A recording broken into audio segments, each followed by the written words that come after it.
Change in PSR का most important concept क्या है? When they decide not to alter the old values. उसका most important question है question number 19। Very easy but very very important, boards में आया हुआ है, ध्यान से देखना। अभी मैंने आपको क्या बताया था कि अगर रिजर्व्स पड़े हैं, they decide not to alter the reserves, gaining to sacrificing. Reserves भी हैं, अक्यूमुलेटेड लॉसेस भी हैं, तो उसके बारे में भी बताया था कि आप टोटल करो, नेट कैलकुलेट करो कि प्रॉफिट्स हैं या अक्यूमुलेटेड लॉसेस हैं, जो भी हैं एंट्री क्या पास होगी? Gaining to sacrificing. ध्यान से सुनना, बहुत इंपॉर्टेंट पॉइंट बता रहा हूँ। एंट्री पास होती है गेनिंग टू सैक्रिफाइसिंग। लेकिन अगर आपके टोटल लॉसेस ज्यादा हैं, जैसे फॉर एग्जांपल इस केस में क्या है, जनरल रिजर्व आपका प्रॉफिट होता है या लॉस? जल्दी बोलो, जनरल रिजर्व प्रॉफिट होता है या लॉस? प्रॉफिट। अक्यूमुलेटेड प्रॉफिट की पार्ट है। Profit loss credit balance, Anushka profit होता है या लॉस? प्रॉफिट। ये भी अक्यूमुलेटेड प्रॉफिट होता है। तो आपके अक्यूमुलेटेड प्रॉफिट थे 30,000 और अक्यूमुलेटेड लॉसेस थे 12,000। यस और नो? Yes sir. तो नेट इंपैक्ट क्या हुआ? 18,000 का प्रॉफिट। यस। तो उससे आप गेनिंग टू सैक्रिफाइसिंग कर देंगे। लेकिन मैं कह रहा हूं कि अगर बाई चांस ऐसा होता है कि अक्यूमुलेटेड प्रॉफिट से 30,000 और अक्यूमुलेटेड लॉसेस थे 50,000, तो लॉसेस ज्यादा थे। Yes sir. तो अगर लॉसेस ज्यादा थे तो जिसका शेयर बढ़ रहा है उसका नुकसान ज्यादा होता। Yes sir. तो गेनिंग टू सैक्रिफाइसिंग की जगह एंट्री ऑपोजिट हो जाती, सैक्रिफाइसिंग टू गेनिंग। क्योंकि जिस पार्टनर का शेयर कम हो रहा है उसका तो बैठे बैठे फायदा हो गया, क्योंकि जो लॉसेस थे वो आपने राइट ऑफ ही नहीं करे, आगे जाके करोगे तो उसका शेयर कम हो गया। यस और नो? Yes Yes. सर। अगर नेट इंपैक्ट में अक्यूमुलेटेड लॉसेस ज्यादा हैं और नेट इंपैक्ट के प्रॉफिट्स भी हैं लॉसेस भी हैं, और आप नेट इंपैक्ट निकाल रहे हो, और नेट इंपैक्ट में अगर नेगेटिव फिगर मतलब नेगेटिव प्रॉफिट मतलब लॉसेस ज्यादा हैं, तो उसकी एंट्री होती है सैक्रिफाइसिंग टू गेनिंग, ऑपोजिट हो जाएगा। यस और नो? Yes sir. यहाँ गेनिंग टू सैक्रिफाइसिंग इसलिए हो रहा है क्योंकि जो गेनिंग पार्टनर है भैया वो ज्यादा कमा रहा था, अक्यूमुलेटेड प्रॉफिट्स हैं, आप कैरी फॉरवर्ड कर रहे हो, आपने बोला मत बांटो मत बांटो, तो फिर आगे जाके जिसका शेयर बढ़ रहा है उसका फायदा होगा, तो वो कॉम्पनसेट कर रहा है सैक्रिफाइसिंग पार्टनर को। लेकिन मैं कह रहा हूँ कि एक्सट्रीम केसेस यहाँ नहीं है, बट एक्सट्रीम केसेस में ऐसे क्वेश्चंस भी बनाए जा सकते हैं, तो लॉजिक ध्यान रखना। पहले इसको करते हैं, very very important. XYZ are partner sharing profits in the ratio 5:3:2. Old ratio 5:3:2. Now they decide to share profits in the ratio 2:3:5 with effect from 1st April 2021.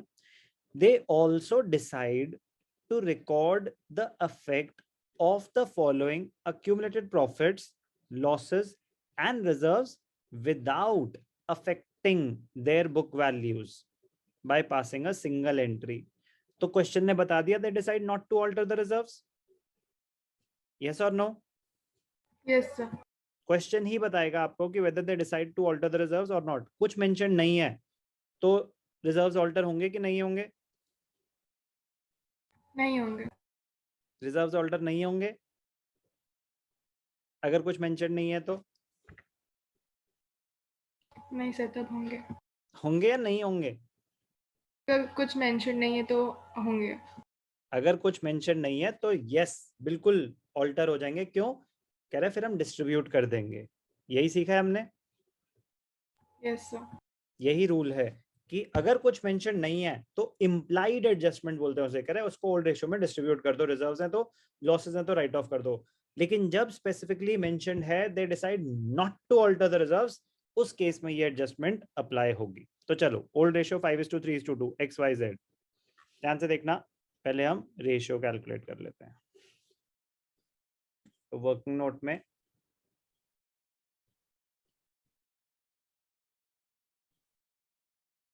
Old ratio क्या है अनुष्का? 5:3:2।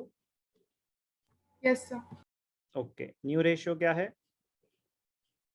2:3:5। Yes sir. चेक करने की जरूरत है? हाँ sir. ठीक है, तो मजे मत लो ना, बोल दो साफ साफ कि सर याद नहीं, तो पूरा गलत हो जाता ना क्वेश्चन अगर इधर उधर होता। तो 2:3:5। ओके, बोल सकते हैं बेटा अगर याद नहीं। ठीक है, 2:3:5। अब ध्यान से देखना, पहले रेशियोज कैलकुलेट करते हैं फिर आएंगे एडजस्टमेंट पे। हर्षिता, सैक्रिफाइसिंग रेशियो का फॉर्मूला क्या होता है बेटा?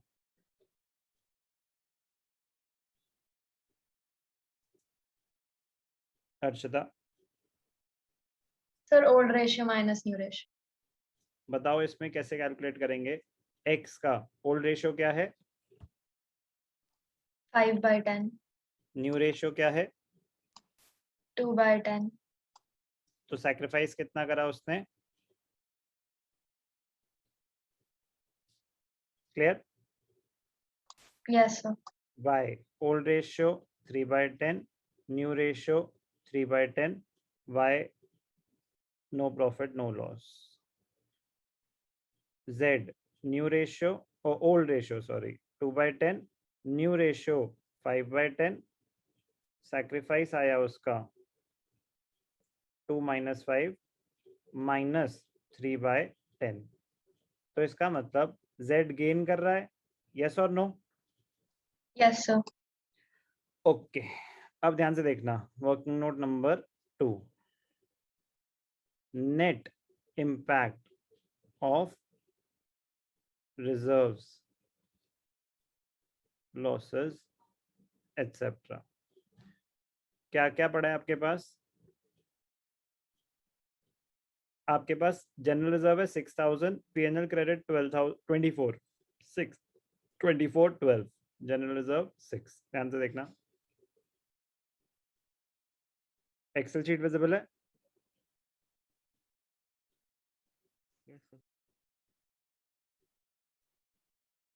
यस और no? Yes Yes. Sir.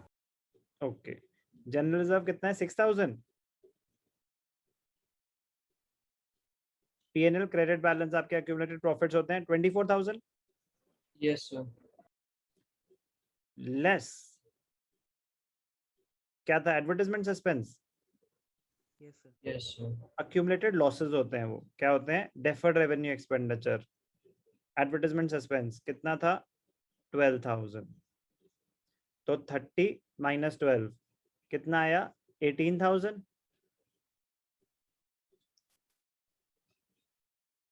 Net accumulated profits बोल सकते हैं इसे, यस और नो? Yes. सर। इससे एंट्री पास होगी गेनिंग टू सैक्रिफाइसिंग। तो एक्सेस शेयर, एक्स का शेयर क्या है? कितना सैक्रिफाइस कर रहा था?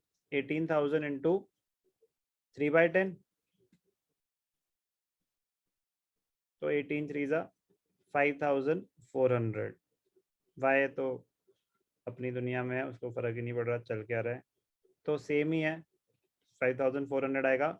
बट z गेनिंग पार्टनर है, x सैक्रिफाइसिंग पार्टनर है, सैक्रिफाइस कर रहा है। जर्नल एंट्री क्या होती है लक्ष्य?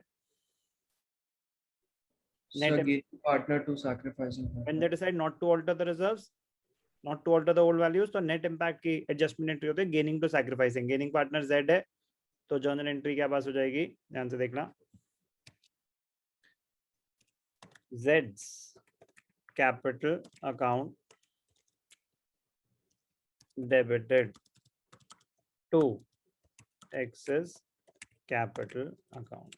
उन्होंने तो आपसे बस जर्नल एंट्री मांगी थी, बट जर्नल एंट्री कैलकुलेट करने से पहले आपको पहले रेशियोज निकालने पड़ेंगे, रेशियोज के बाद नेट इम्पैक्ट निकालना पड़ेगा एक्यूमुलेटेड प्रॉफिट्स और रिजर्व्स का, फिर उसके बाद एंट्री पास होगी गेनिंग टू सैक्रिफाइसिंग। स्टेप समझ आए? अगर प्रॉफिट्स भी हो लॉसेस भी हो और सिंगल एडजस्टमेंट एंट्री पास करनी हो when they decide not to alter the reserves, कैसे टैकल करेंगे? क्वेश्चन समझ आया? Yes. So, easy, difficult? Easy, sir. Not difficult but very very important. समझ के करेंगे, गलती नहीं होगी।